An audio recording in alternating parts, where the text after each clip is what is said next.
Alrighty, so I'm going to, this is the way things are going to work. I'm going to try to do a question every day for shorts, and then at least 5 times a week I'm going to do a long form look into the question asked, the issues raised, and maybe we can come to an answer. So, let's see what we can do with this. Because as we watch the conversation, as we watch the world descend into madness, maybe we can find answers that will protect us and our loved ones in ways we didn't quite, and legal scholars haven't quite, thought of nor figured out. So, today's question was the 14th Amendment in the question of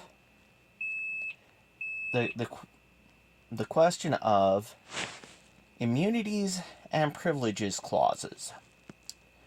Well, the long and short of it is that the 14th Amendment, the first clause of the 14th Amendment, states that no state shall pass any law nor enforce any law that curtails that infringes or curtails the privileges and immunities of a citizen of another state.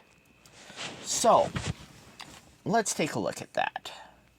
So, what does this allow us to do? Where is the practical application of this? Your driver's license.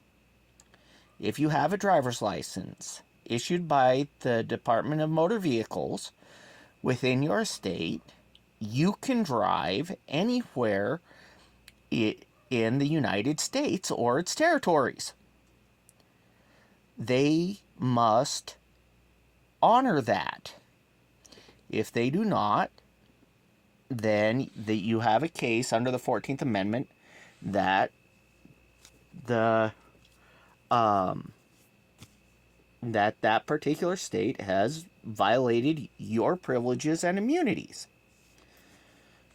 So, if that's the case, then we don't need reciprocity for concealed carry licenses, because the state Department of Public Safety, in most cases, has already said, yes, here is your immunity to carry. Now, the question with that is, because that is a guarantee under the Second Amendment to keep and bear, which falls under Bruin, why aren't we arguing this under a 14th Amendment standpoint?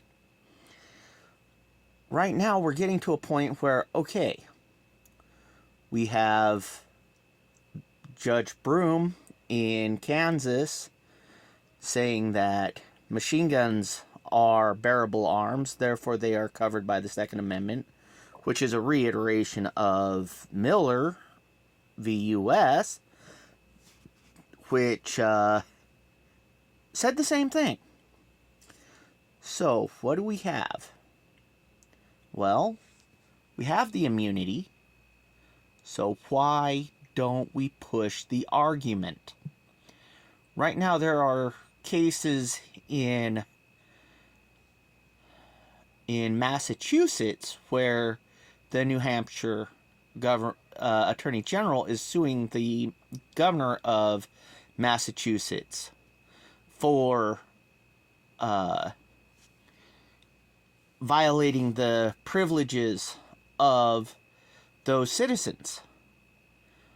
Well, since it is an enforcement of those violations, it is a violation of their 14th Amendment. Therefore, it must be that all firearm holders, once they are licensed within their state to carry concealed or not, must be obeyed by every other state.